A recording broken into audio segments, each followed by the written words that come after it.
SMU was one of the best teams in college football. And they would play the best of the best and beat them all. Touchdown, SMU! They were Miami Vice in a Miami Vice era. Everything was over the top. The illegal payoff to players. We laugh about it. We were NIL before NIL. Everybody was doing it. But they made an example out of SMU. The harshest penalty ever handed out. The program would be considered to be terminated. For 30 years. This program was dead and buried. And then everything changed in college sports. Athletes can get paid from outside organizations. The stuff that cost SMU is now the stuff that benefits SMU. We thought, let's get a dozen or so successful business people, and let's start to figure this out. Conference realignment is sweeping college football right now. We're finally back where we belong. SMU has sent a message that they want to be at the highest level of football. It's one of the greatest comeback stories we've ever seen. SMU wins!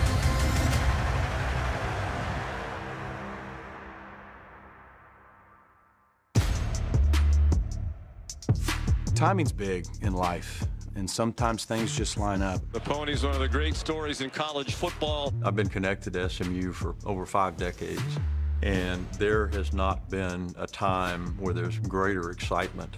How do you stop this Mustangs offense when they're playing like this? You can feel it. You walk into Moody Coliseum during one of our games, it's totally different. We have a lot of high achievers now here at SMU, and high achievers want to be great and have big visions. SMU's new director of athletics, Damon Evans. We want to be the bar. Some people like living here. At SMU, we want to be here. SMU just announced its new president. Jay Hartzell's currently president at the University of Texas. We're working to try to elevate and raise the excellence, if you will, of the entire university. The athletic enterprise is fueling interest in the student body. SMU is a university that really has a lot of positive momentum. Incoming applications were up 56%. I've never met an alumni base that loves their school more than SMU. They stick together, and they just want to make this place great. Because of NIL, because of the money, and because of all the new rules of engagement in college sports, you have a program like SMU that's now on the rise.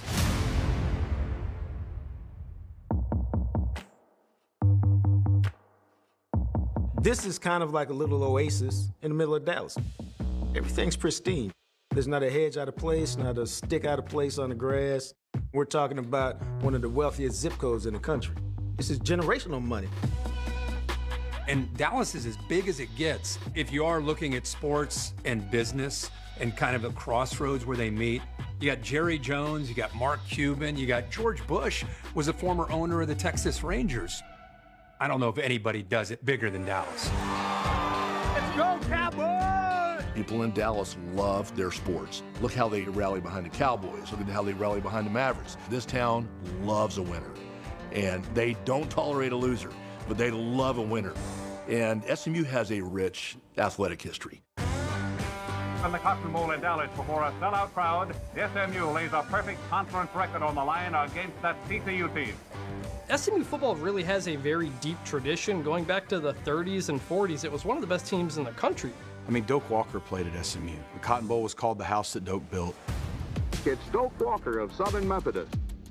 They win the national championship in 1935. Doak Walker wins the Heisman Trophy in 1948. And superstar players. We're talking about Kyle Rote, Don Meredith. And then you had the pioneers like the Jerry Leviases, who was the first black football player on scholarship in the Southwest Conference. Jerry Levias, the All-American split end. But SMU has a rich basketball history as well. Holman feeds it underneath. Banger! SMU win! SMU win! We've had conference championships and a Final Four appearance in 1956. And we did not have the Dallas Texans. We didn't have the Cowboys. So everybody put their energies into SMU athletics. But in football, the 50s and the 60s and 70s really up and down. They're suddenly at a lower tier of college football than they were in a conference that had some of the best teams in the country. For the greatest games, you just can't top the electrifying Southwest Conference. How we look at the SEC today is reminiscent of what the Southwest Conference was. It's big money donors, it's over-the-top ridiculous fans, Every single game is life and death. Welcome to the game of the year. It was a lot of the big state schools. It was Arkansas, it was Texas, Texas A&M. It was like a melting pot of just the most rabid fan bases, and it was so regionalized to Texas within such a tight area. In the 70s, the best high school football players were all concentrated in the state of Texas. Here's the Oklahoma backfield. And Oklahoma's teams were mostly Texas guys. Arkansas would do all they could to have Texas guys. And so the Southwest Conference schools had a built-in advantage. But SMU was at a disadvantage. They're the small private school playing against the biggest brands there are. And so clearly at some point somebody said, we're tired of getting our face kicked in. We're right around all these really good high school players, but we can't get them to come here. They found the answer. Ron Meyer. Ron Meyer. Ron Meyer. Ron Meyer. I mean, I'm telling you, man, he was the best salesman ever. We're going to turn it around and create a winning image, a positive image. We're going to have enthusiastic football, and we're going to get the job done. He was one of the first coaches that said, I don't care about the old guard. I know what my strengths are and what my program strengths are.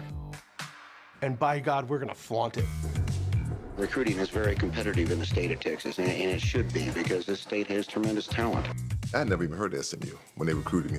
They were irrelevant. With Ron Meyer, I will never forget when he came to my house, you know, he just had that swag about him, you know, the gold watch, the Super Bowl ring from the Cowboys. I mean, he was just cool. That Doak Walker tradition in Colorado was way before my time, and so I had to go remind myself that SMU used to be good. And then Ron Meyer went and visited kids, and he convinced guys like Eric and me, come to Dallas. Dallas is a good spot to be. Eric made a verbal commitment to Texas A&M, but then changed his mind about a week before the signing date. Eric was planning to sign with SMU. They had a pretty clear plan, is we're going to get the best high school football players around this area, and if you do that, you're going to win. James was convinced SMU was for him, so the next night he made it official and signed his letter of intent. One of the memories I have that I'll never forget, I remember being in my driveway. I am listening to the radio, and they say, hey, something to the effect that we got breaking news. Eric Dickerson has committed to SMU. I'll never forget running around screaming, we got Dickerson, we got Dickerson, we got Dickerson. And that was the start for SMU turning its program around. And now you can compete with those schools like University of Texas. The Longhorns of Texas come out of the tunnel. For years, Texas were the team to beat, and SMU hadn't beaten them in a decade, it seemed. Texas? I can't even wear orange. I hate them so much. Texas thought it was their God-given right to win the Southwest Conference every year, that it was ordained. My freshman year, they killed us. 30-6, they killed us. I'm like, oh, hell no. So the next year, we go down and we play them in Austin.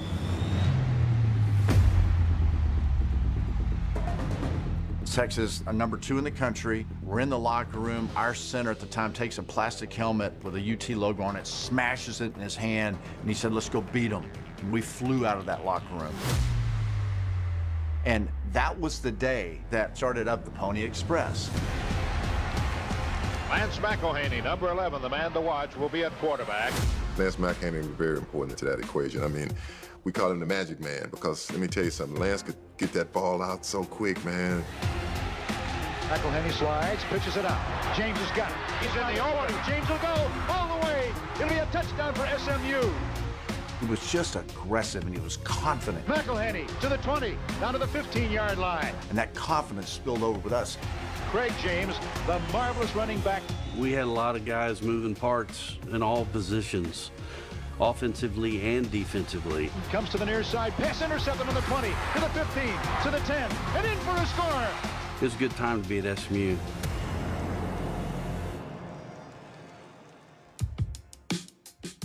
You know, I'll never forget when I walked in the locker room, a lot of old alumni were walking in on walkers and wheelchairs. They were crying.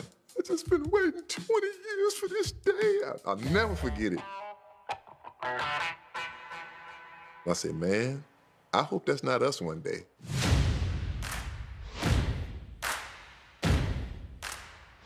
And all of a sudden, overnight, SMU beats Texas in Austin in 1980, and then we're on a roll. Pitch out, Dickerson. Everybody knew SMU. You know, they had Craig James and Eric Dickerson and, you know, McElhaney. I mean, they had a great team. Craig James, touchdown, SMU. We had one of the dirtiest, I call them dirtiest, defenses in college football. There's a lot of NFL players, Wes Hopkins, Blaine Smith, Harvey Armstrong, Russell Carter. We were the team. We were the team to beat. Look out, gonna have to catch it. Touchdown, SMU. We were at SMU when it was at its peak. Drinking age was 18, and then you had fraternity sorority row. You're in Dallas, Texas, and SMU football was just clicking, and it was magical. McElhaney on the option play will pitch. Oh, look at James. Goodbye. We were playing at Texas Stadium, and we'd go there and we would sell it out. It is a home game for SMU, ranked number 2 in the nation. It's rare that you'd have anybody as big and popular as the Cowboys, but SMU found their way there. And the pitch outside to Dickerson. Look out! Touchdown. And they would play the best of the best and beat them all. They win some Southwest Conference championships, they claim a share of a national championship, and they're just winning and winning and winning. And everybody else in the Southwest Conference was not loving it a bit, because this was this tiny school that was beating Texas and A&M and these big state schools that had dominated for so long. How did they get those players? How did SMU become one of the best teams in the country? It didn't help that SMU was pretty brazen and open about what they were doing.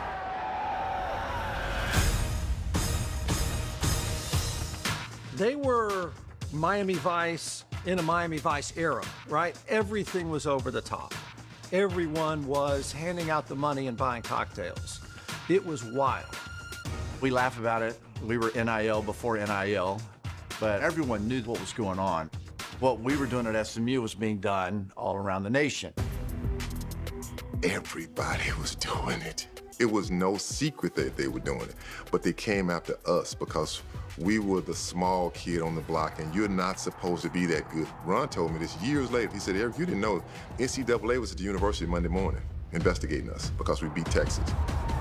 That's how they were.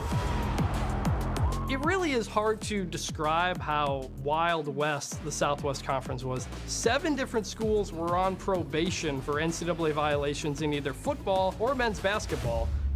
There's only 9 teams in the conference. Channel 8 News has learned that the NCAA is conducting a preliminary investigation into football recruiting practices.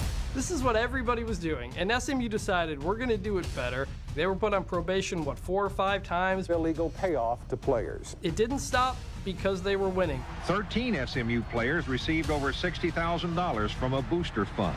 They were already in trouble, already on probation, and then they got caught again. The SMU football program could be subject to further sanctions, possibly including the NCAA's so-called death penalty. I don't know if anybody really thought the NCAA would pull the trigger and go that far. I don't believe that that will happen to us. I mean, damn, things have been going so bad for us, they really can't get a whole lot worse. Nobody really thought it was possible until it happened. The university will be prohibited from participating in any football game or scrimmage with outside competition in 1987. The program would be considered to be terminated.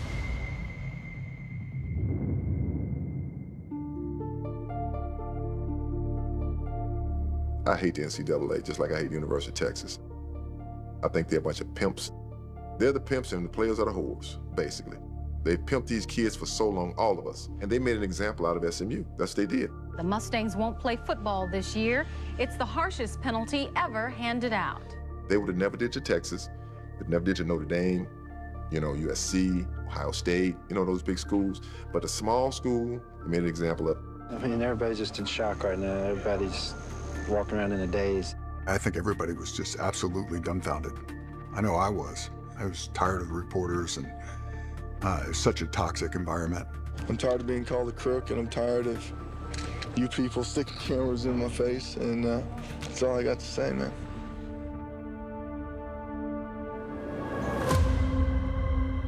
The death penalty didn't just destroy an athletic program, it brought the whole university to its knees. The president of the university, and I think 40 out of 42 trustees resigned. Applications for enrollment plummeted. Who in their right mind would write a check, make a big donation to a university that is in the midst of that kind of disarray?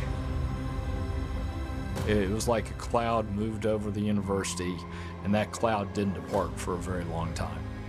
Barry Switzer said at the time it would probably cripple SMU for a decade. He was wrong. He was way short. It was like 2 or 3 decades.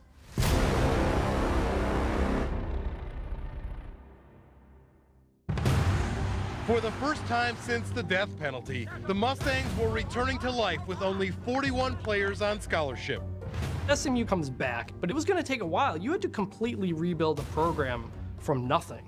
The way the school reacted, they made it even worse. The penalty was 1 year. SMU elected to take the second year off, which I think was a huge mistake. And there was a really big shift to high academic standards. You had to be admitted as a student before you could really be even considered to play football. So how many football players would that eliminate? Admission officials estimate between 40 and 50% of the team. They had it rough. They didn't have scholarships. They didn't have buy-in from administration. They were probably the worst team in the country.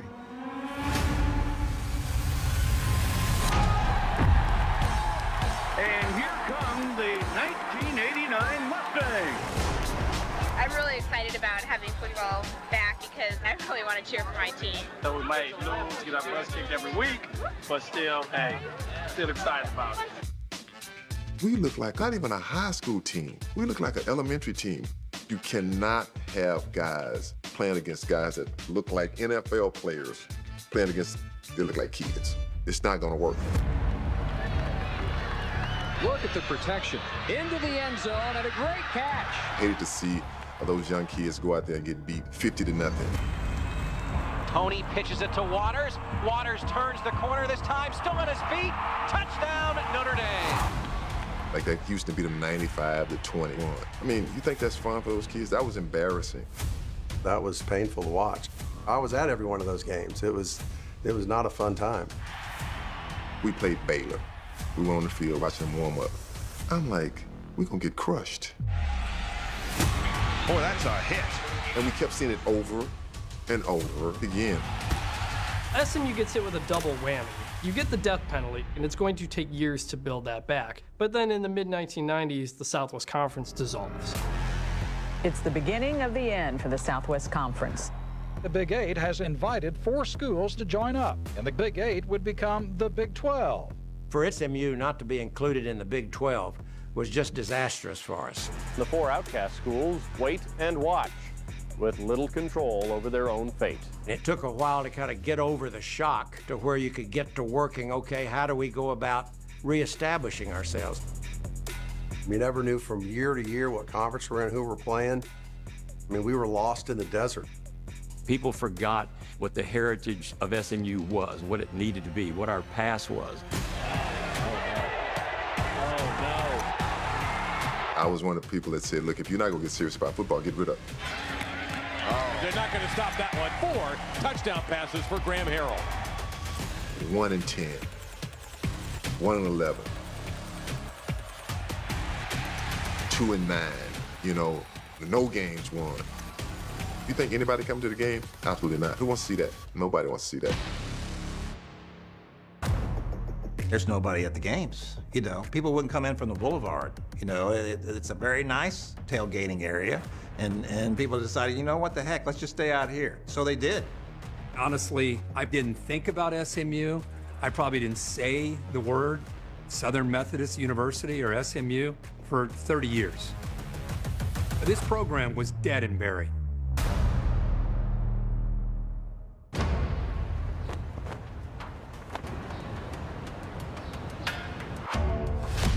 It's a big day in the history of Texas Christian University. Today, our Board of Trustees has accepted an invitation to join the Big 12 Athletic Conference. The biggest bombshell for me was when TCU was invited to join the Big 12.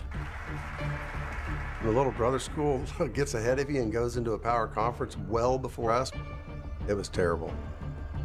Now, SMU's got to do something big, or they're going to toil in obscurity in the heart of Dallas forever. Larry Brown is going to school, SMU. He's the only coach in history to win an NBA title and an NCAA championship. The second that SMU hired Larry Brown, there was not only hope, there was an expectation that we're going to be good, and this is going to be fun. My vision is that we're going to be the best. Against Gary Clark, hands it Nick Moore, three-pointer, got it!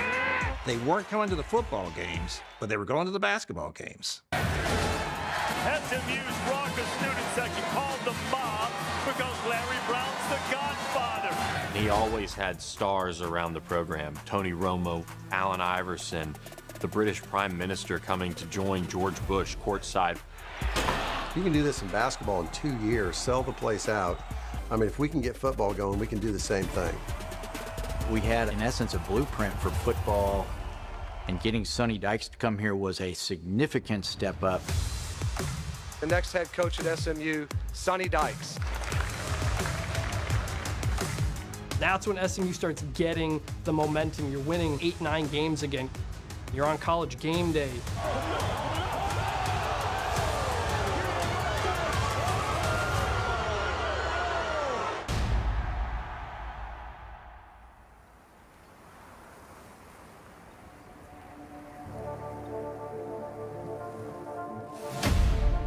Then in the summer of 2021, Texas and Oklahoma changed the course of college sports history.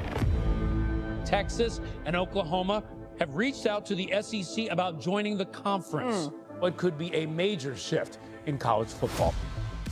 The Big 12 is suddenly not sure what it's going to do. Does the Big 12 dissolve as many think it will? The Pac-12 considers adding some Big 12 schools, decides not to. So the Big 12 decides we need to backfill. Get ready, this is going to be crazier. We were thinking, all right, this is our chance. The Big 12 is going to need new teams.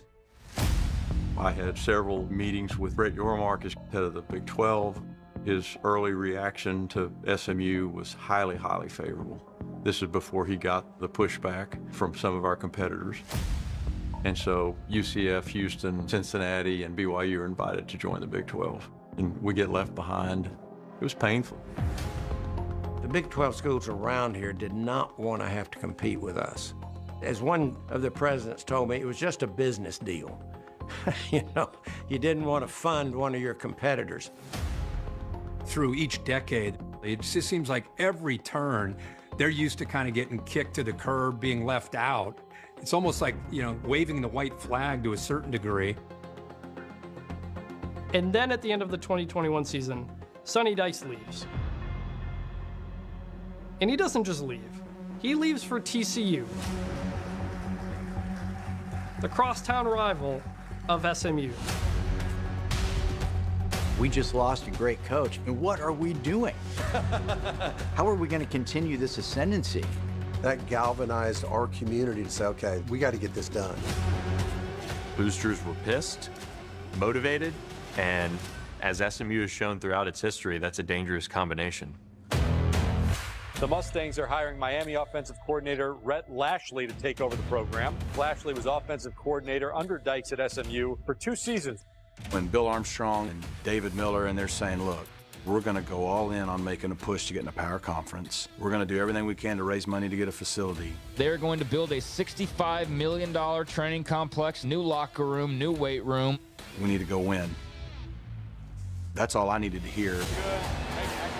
Rhett Lashley, coming from Miami, he's able to bring a bunch of Miami players with him, guys who wanted some more playing time. And that's right as the period when NIL happens. The timing turned out to be perfect.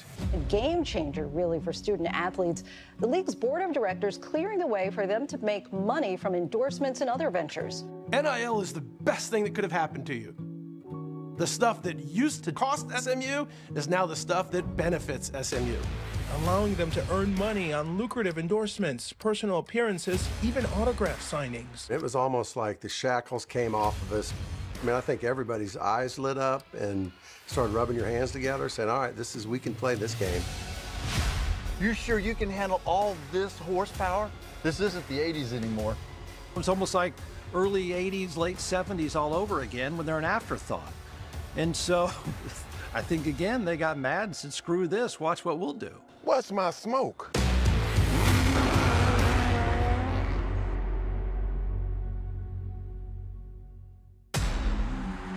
Now that athletes athletes can get paid from outside organizations. Here in Dallas, there's a new collective that's focused on athletes who attend SMU.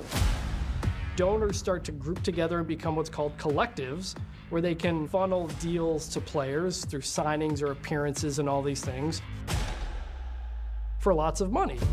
The Boulevard Collective. It's paying athletes $3.5 million annually. It is so much money. The thing that destroyed SMU was about money.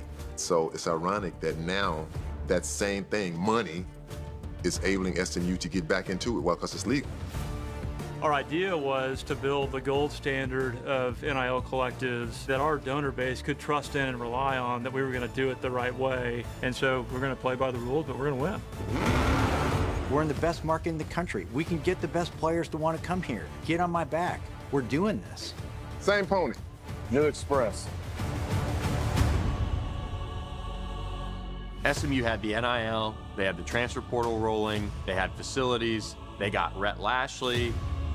Things were looking up, but none of it mattered if they didn't get that Power 5 conference. More college football realignment. USC and UCLA are bolting from the Pac-12 and headed to the Big Ten beginning in 2024. I'm actually playing golf somewhere. I'm talking to my agent. I said, that's impossible. That's not gonna happen. I mean, that can't work. An hour later, he called me back and said, it's done. They're gone. And that creates another realignment explosion. Conferences start scrambling. Schools are looking out for themselves. You better get on board, because if you're not going to get on board, you're gonna be left behind. We just got passed over by the Big 12. We knew we weren't going to the SEC. We knew we weren't going to the Big 10. So that left the ACC and the Pac-12. So SMU starts to kind of formulate this plan. How can we get an invitation? My feeling was, let's get a dozen or so successful business people that had achieved a lot of great things, and let's start to figure this out. We created a subset of the board called the Power Conference Task Force. And we decided we need media expertise, and Dean Jordan was a point person for us. Was I confident it was going to work when we first started? No. And that's what led us to hire a guy named Oliver Luck. And we start talking about strategy. If you're trying to become relevant again in a bigger conference, I don't know if there's anybody better than Oliver Luck to kind of steer you in the right direction. Oliver Luck is helping them form this strategy. Here's the best way to talk to this person. Here's when they're available. Here's the best way to contact them. President Gerald Turner would be responsible for interacting with the university presidents, and Rick Carter, AD, would work with the athletic directors. We had to get in a room with people and try to help them look past the death penalty. Here's what SMU can become. There was no limits. If David had to jump on a plane and fly across country, that's what he did. Conference realignment is sweeping college football right now. It was dozens and dozens of airplane trips to university presidents, to athletic directors, to people who understood conference politics. Without David, none of this would have happened. He had the ability to travel and make the connections that were necessary. He did it because he loves his alma mater. He loves SMU. I'm not sure there's a person with any athletic relevance at a university in this country that he didn't meet with. It was over and over and over. Oh, God. It seemed like that plane was always moving. Always moving. Do they join the Pac-12? Do they join the ACC? I'm in the oil business, and I drill wildcat wells for a living, and this just felt like a wildcat. In college football right now, nothing is implausible. You're up, you're down, you're gonna win, you're gonna lose. It was just going absolutely bonkers. Absolutely everything is different now. But then it became very clear that the Pac-12 is going to invite SMU to the conference. I talked to George Kliavkoff, and he said, my next phone call is going to be to SMU to invite you guys to join the Pac-12. But that never happened. Then we hear that CU is going to the Big 12, and the Pac-12 just implodes. I don't care what conference, we're trying to win. All this is about money, you know that. It's about a bag. Everybody's chasing a bag. 3 more Pac-12 schools are leaving, heading to the Big 12. We're going here, we're going to get an invite here to, wait, that league's not even in existence anymore. They basically ceased to exist. They're now the Pac-4.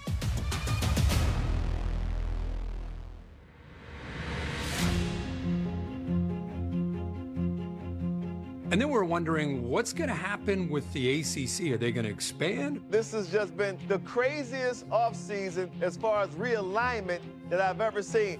SMU's got one option left. It's the ACC. Gerald Turner, the president of the university, said if we were ever so fortunate as to have a choice, it would be the ACC. Academic quality is always one of our major goals. So the ACC was where we always wanted to be. The ACC has been the dominant basketball conference in the country that has a great history, and it started to make some waves in football. So it makes perfect sense. But you need to get 12 votes out of the 15 to get in. The initial straw poll was 11. There was 4 schools that were pretty adamantly against this, and that was Clemson, Florida State, North Carolina, and NC State. So you had to flip a vote somewhere. It was do or die. I mean, this was the one chance. We couldn't be left out now.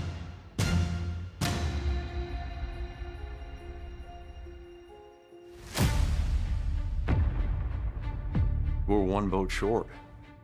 And we have a phone call with the board chair of North Carolina State. I said, well, are you aware of the proposal that we've made to the conference? Immediately after telling him, he said, that's a head turner.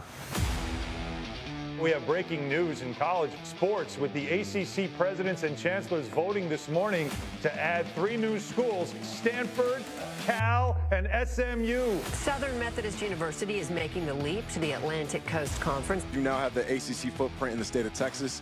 SMU's going to the ACC. It is a real thing.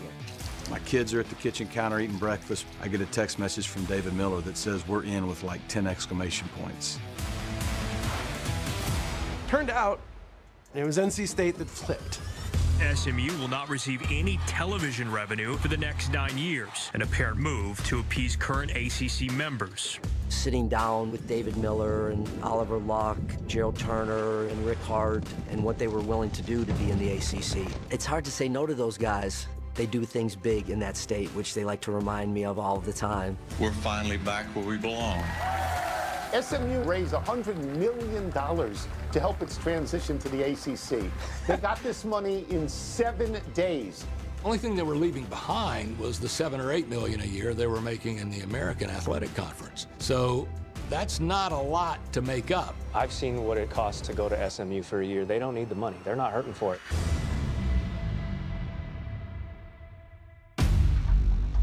There's that brief sense of achievement, and then you immediately move to, now we've got to go do something about this.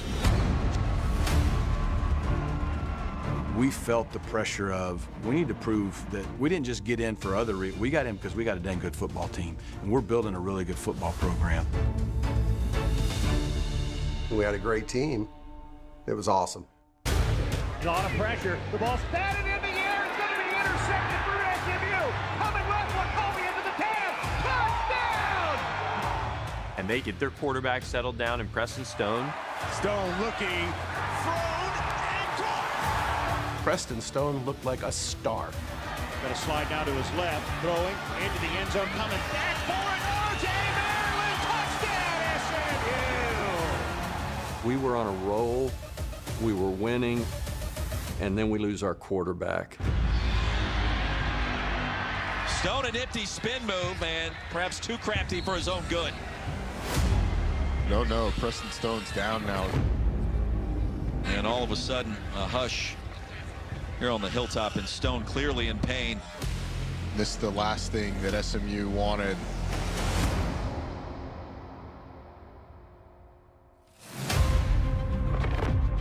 SMU, in its final year in the AAC, will make its first appearance in the championship tilt. Preston Stone had broken his leg the game before the championship game. But we've got this guy over here that has a ton of talent named Kevin Jennings. And so that was Kevin's first start. There was a lot of things that went wrong. Play action on first down, strip from behind. Here comes the green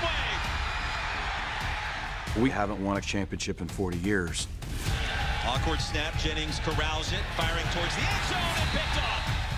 So we felt the urgency of, we need to break through and win this championship. We need to get that monkey off our back and prove we belong at this level. Kevin to throw, they blitz, he unloads this one left side, and what a catch! Pratt throws near side, and it's intercepted! Isaiah Wachovia picks it off! It was just something out of a storybook. For the first time since 1984, SMU Conference champions. We finished the season ranked in the top 25 for the first time in like 40 years. So we're going into the ACC as a championship team. They're finally invited to a power conference. How will they do against the Florida States, the Clemsons, the Miamis, all the big teams in that conference? There was a lot of intrigue to see how they could make that jump.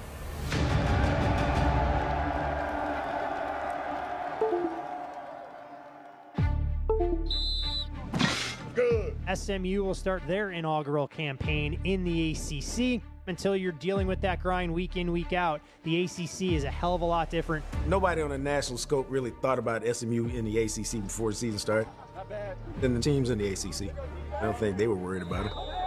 Felt disrespected, and I think that we felt that we have something to prove.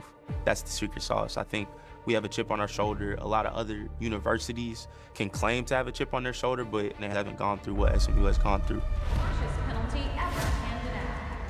They were coming off a conference championship. They were bringing most of their talent back. They were pretty good on defense, and we knew they had a good quarterback situation, whichever one they went with. I thought they would surprise people. But the season didn't start off great. Into Reno and into the ACC, SMU and Preston Stone. Yeah, the Nevada game was a little, little ugly. Stone with time up the middle, and it's picked. Wow! Talk about what can go wrong, did go wrong. And a snap gets over the head of Pearson. We were like, what is going on? And Nevada scores first. Lewis throws end zone. Caught! Touchdown! This is stunning. We needed to see, can we get punched in the mouth and can we respond to adversity? 24-13 with a quarter to play.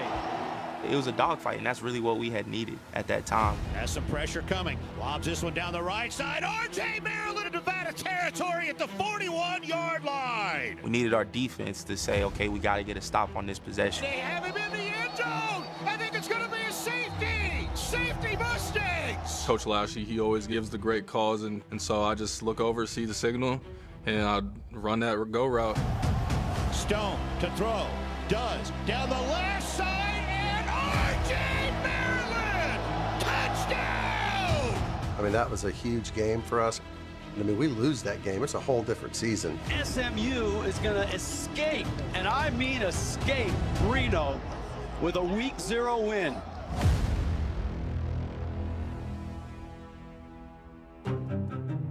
Week 2 against Houston Christian, we went out there and we took care of business. But we knew that the next week against BYU would be a real challenge for us, and it was.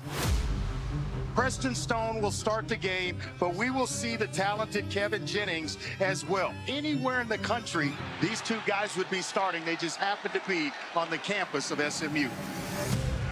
Stone looking to launch. Devoured. They blitzed our O-line and Preston almost every play.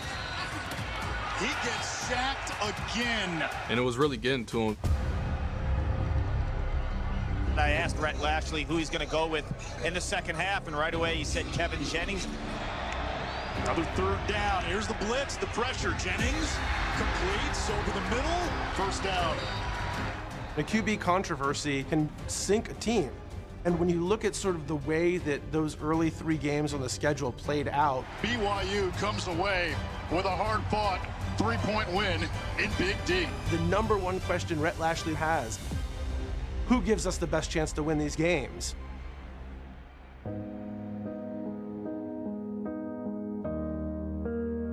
Everybody good?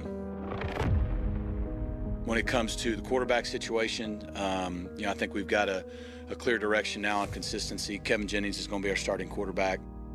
It actually took a lot of courage because Preston Stone was a really popular quarterback. Preston Stone was the biggest recruit in the history of the modern program.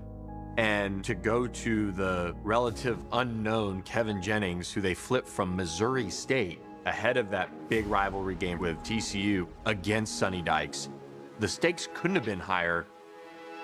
If it didn't work out, that would have been the end for a lot of people with Rhett Lashlee.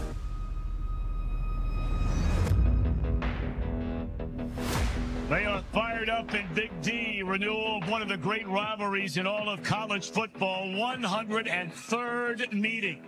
Battle of the Iron Skillet is one of the biggest rivalries in college football. It's pure hatred, you know. They don't like us, and we sure don't like them. There was a lot of animosity. TCU saying that they wanted to back out the game and the rivalry and not want to continue it.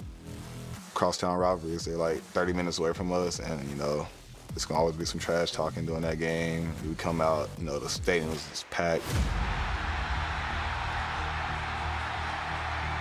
TCU's coming in with Sonny Dykes, who's 3 years removed from leaving SMU, 2 years removed from taking TCU to the national championship game. SMU's reeling a bit. This feels like it could be a game that sends the season in a wrong direction. This feels a little bit like a fork-in-the-road type of game. We really needed to win with everything that was going on. When you make that quarterback change, at the back of everyone's mind is like, is he doing the right thing at quarterback or not? And personally, I really needed us to win that game. It was like, okay, we really need to lock in and focus because we can't drop this game. And we smashed him in the mouth. And they hand it off. And that ball is loose as Hoover took it. It is picked up. What a start to this game for SMU. They dominate in every facet, special teams, offense, defense. This is returnable from the 31-yard line. Nice couple of fakes and down the sideline. Touchdown SMU! Turnovers, touchdowns, just absolutely kicking their teeth in. Jennings rolls, throws, and it is a touchdown. What a throw by Jennings. This is going to be our last time we get to play them. We want to make sure that we leave them with a real bad taste in their mouth about the last time they came to Dallas. We're going to lob this one down the left side. It's intercepted! Ahmad Moses at the 45 up the sideline. He has blockers. He has a touchdown! And then Sonny Dykes gets ejected from the game because he's upset about some calls. Unsportsmanlike conduct on a TCU head coach. By rule, he is ejected from the game. Probably his last time ever coaching in this stadium. This is going to be a long walk back to that TCU locker room. It could not have gone any better if you're an SMU fan. The most points scored by either team in the history of this series. I did beat TCU. I got the skillet. And TCU saying they wanted to schedule, I guess, tougher opponents. Well, they got 66 points put on them. So I think that's a pretty tough opponent.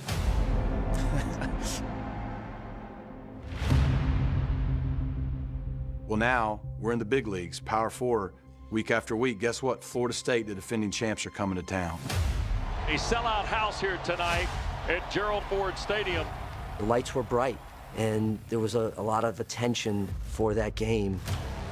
We had President Bush there. Former president is here tonight to administrate the coin toss. So you automatically understand that this just isn't a regular conference matchup. Look who they carted out tonight before their first ACC game. The energy from the fans was different.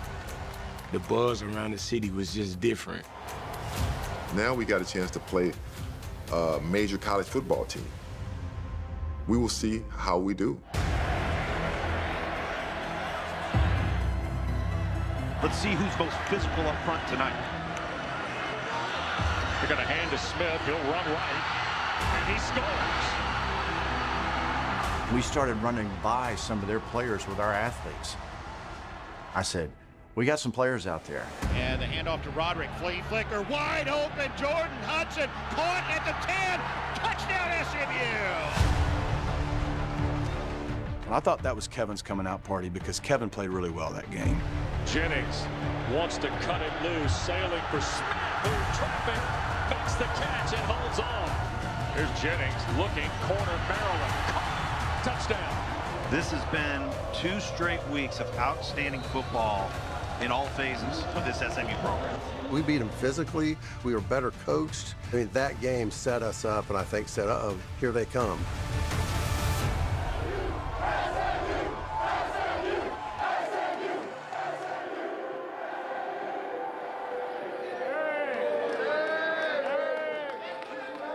Eric Dickerson came into our locker room after Florida State, said, "You guys don't understand how proud y'all made all of us."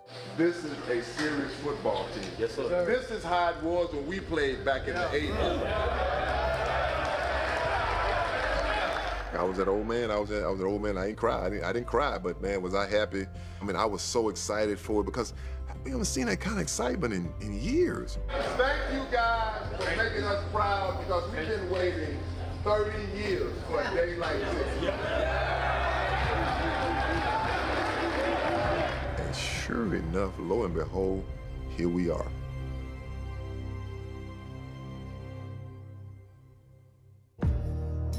SMU had returned to the national spotlight, and as the season started to unfold, we just couldn't believe what was happening. And there goes Jennings. Touchdown. Bucci Dixon's gonna take it to the house on the first play of the game. Hold down, kick on its way, it's blocked! Unbelievable! He's looking into the end zone, no good! SMU wins! This team could be a little bit dangerous. You know, in their first year, they may have a shot to get in the playoff. Keyshawn Smith! Holy smokes, what a catch! Jennings slips one out of the end. Robert Daniels makes a man miss. Makes his way to the pylon. Touchdown! There's an atmosphere which is special to college football fans. SMU was void of that for 40 years. You go on the boulevard today before a game, and it's exciting. SMU's back. Us seeing the city of Dallas embrace us, like that gave us so much more confidence each and every week. And Jennings towards the goal line, in for the touchdown. It felt like when Ron Meyer came to SMU and started recruiting and using Dallas as the backdrop, and it's happening again. Harris over the middle, intercepted. Jonathan McGill. It's like walking in and say, I got the prettiest girl in the room. You know, she's the prettiest one in here. Look at all y'all. We got the prettiest girl in here. There's a strike and a touchdown to Brashard Smith. And SMU to the ACC championship game in their first year in the conference.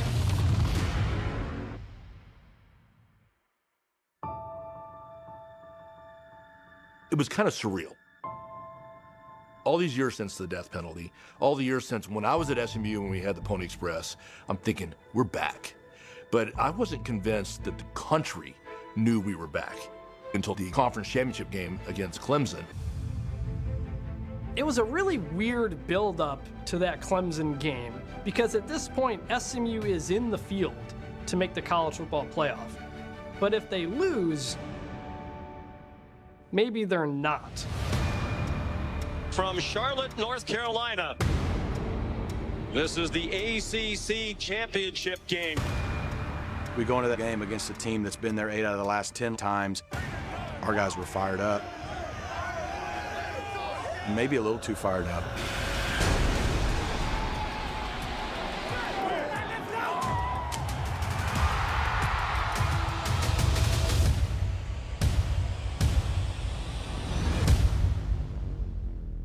We had a really poor first quarter. Under pressure, Jennings struck by T.J. Parker. Clemson says it has the ball, and the Tigers do. They're making turnovers early on drives, and it's setting up these Clemson points. Touchdown, Jake Brenningstool. Down the seam, Wesco breaks free and scores. It was like the one thing you didn't want to have happen was to look like maybe you shouldn't necessarily be on the field with the team the caliber of Clemson. We really felt like we had the better team. Yeah, we're down 24-7. It looks bad. Like, we can beat these guys. The way we play, the fact it's 24-7 is a miracle. We got to regroup. They can do it in a half. We can do it in a half. I was telling everyone in the locker room, we can't just blow the game away because now they're going to say SMU don't belong at all. I said, we go out and finish or fight. Whether we win this game or not, we can show them that we're here to play big-time football. Kevin Jennings and the SMU Mustangs trying to get back in the game. I remember telling the guys this could be the defining moment of our season, and our guys believed. Jennings lobs this, looking for Hibner, and caught! Touchdown! And then the fourth quarter, and we tie it. Not much pressure. Jennings, side of the end zone!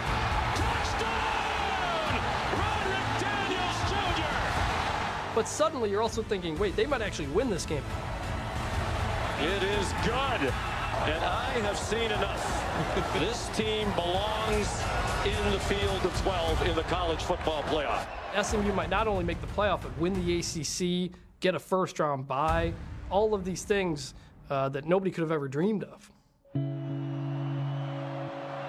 Nolan Hoosier on the left hash, 56 yards on the final play of regulation.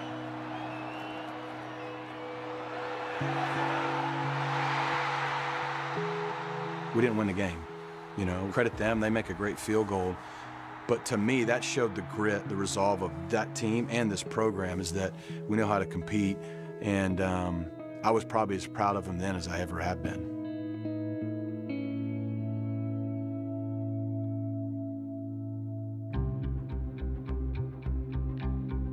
All of a sudden, Clemson is in the playoff at this point. That means SMU or Alabama is going to be left out. My thought is that SMU is going to end up on the outside. SMU's out, and I really have zero sympathy. I do not care. On paper, everything made sense that they should make the playoff.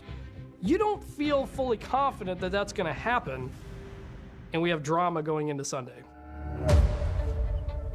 Judgment Day is here. Do the good deeds outweigh the sins?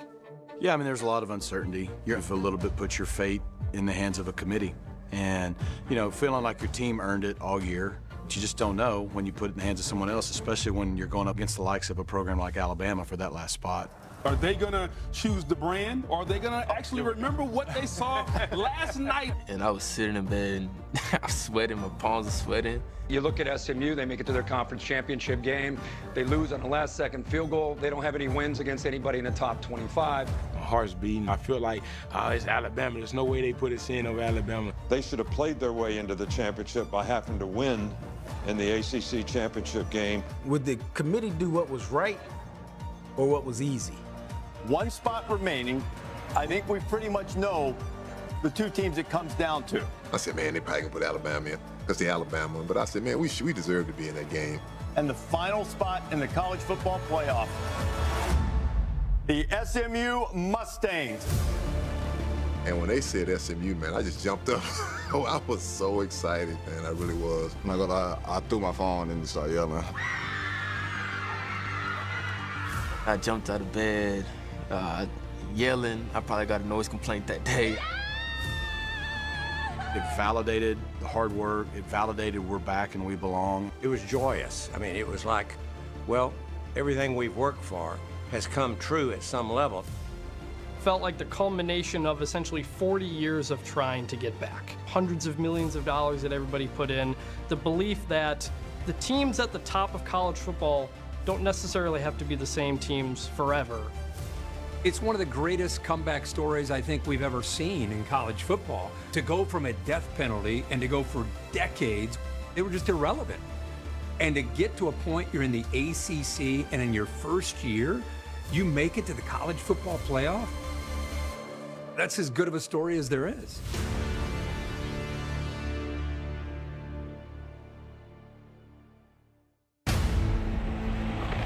Here from State College, PA, 4 steps away from a potential championship. The stadium's rocking, it's a whiteout. A lot of guys here on that SMU team probably had never played in football that cold before. You're not in Dallas anymore. It feels like 12 degrees here at Nittany Lion Stadium. You got everything going against you, and then you make a couple of killer mistakes, and it just snowballs from there.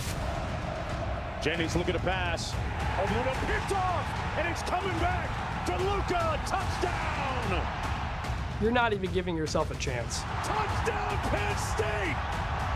And it's 27-0.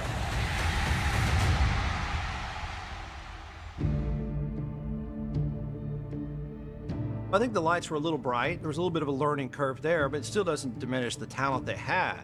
And there's enough talent in that part of town that at some point, SMU is going to be there to kick the door in. We didn't win the game, but we were one of 12 teams competing for a national championship. For almost 35 years, all we've heard about is SMU is known as the only school to ever get the death penalty. And that's a part of our history. But making the college football playoff in our first year in the ACC, it opens up a new chapter. You know, if we had the death penalty then, this is the resurrection. When I've asked, like, all right, well, who's the school that is best positioned to take advantage of this new world? The vast majority start their list with SMU. Nobody is going to overlook SMU football anymore. The talent floor has gone up. You're in the ACC, you got a great coach with Rhett Lashley, with NIL, with the transfer portal. I don't know why they would go away. SMU has everything they need in terms of money, facilities, and access to players all over Dallas. We've seen SMU be one of the best programs in the country. There's no reason it can't happen again.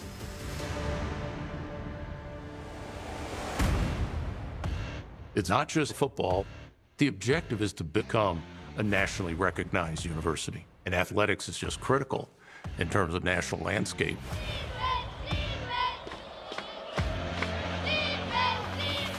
Look at basketball. We hire Andy Enfield, and the expectation for him is absolutely that he will build a nationally prominent basketball program. We're very excited about the future of SMU basketball. It meant a lot to join such a storied conference as the ACC, so it's a perfect fit in a variety of ways. Look at the ACC schools that are in basketball, and you're looking at UVA. You talk about Duke. You talk about North Carolina. We're now in big-time basketball again. We tied for fourth our first year in the league. Great crowds, and you can just feel the emotion and the passion. The mid-major schools all look at Gonzaga saying, why not us? And a school like SMU, they're thinking the same thing. Their fan base wants it. They're willing to pay for it and invest in it. Of course they can do it.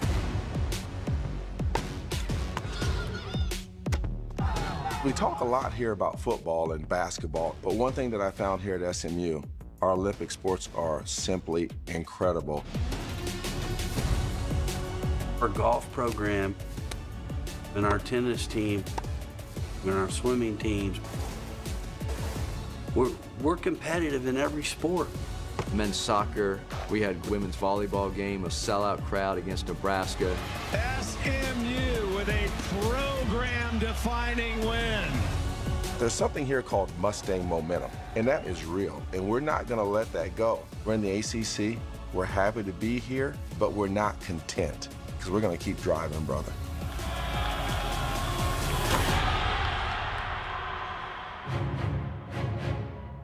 But athletics and academics go together. The better you are at one really only elevates the playing field for the university. Our new president, Jay Hartzell. Academically, athletically, our research enterprise.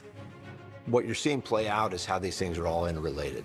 Part of what got my excitement about coming here and being the 11th president was seeing this opportunity, and athletics is embodying that trajectory that this university is on. Being in the same league and the same meetings with people from those really exceptionally strong, great academic universities, it puts us in an academic club we also want to belong to. We've seen a 60% uplift in applications year over year post entering the ACC. It's a validation that combining the athletic story with an already great academic story can further enhance the quality of the university. Recruitment happens not just on athletic fields and not just with students. It happens with faculty, with deans, with other administrative leaders. People want to be here. They want to come here and teach. They want to be part of what's happening here. Look at the Bush Library. Look at the Cox School of Business and the major improvements that have been made there. Look at the school's recent Carnegie R1 certification. The school is making equally great strides on the academic side as it is on the athletic side.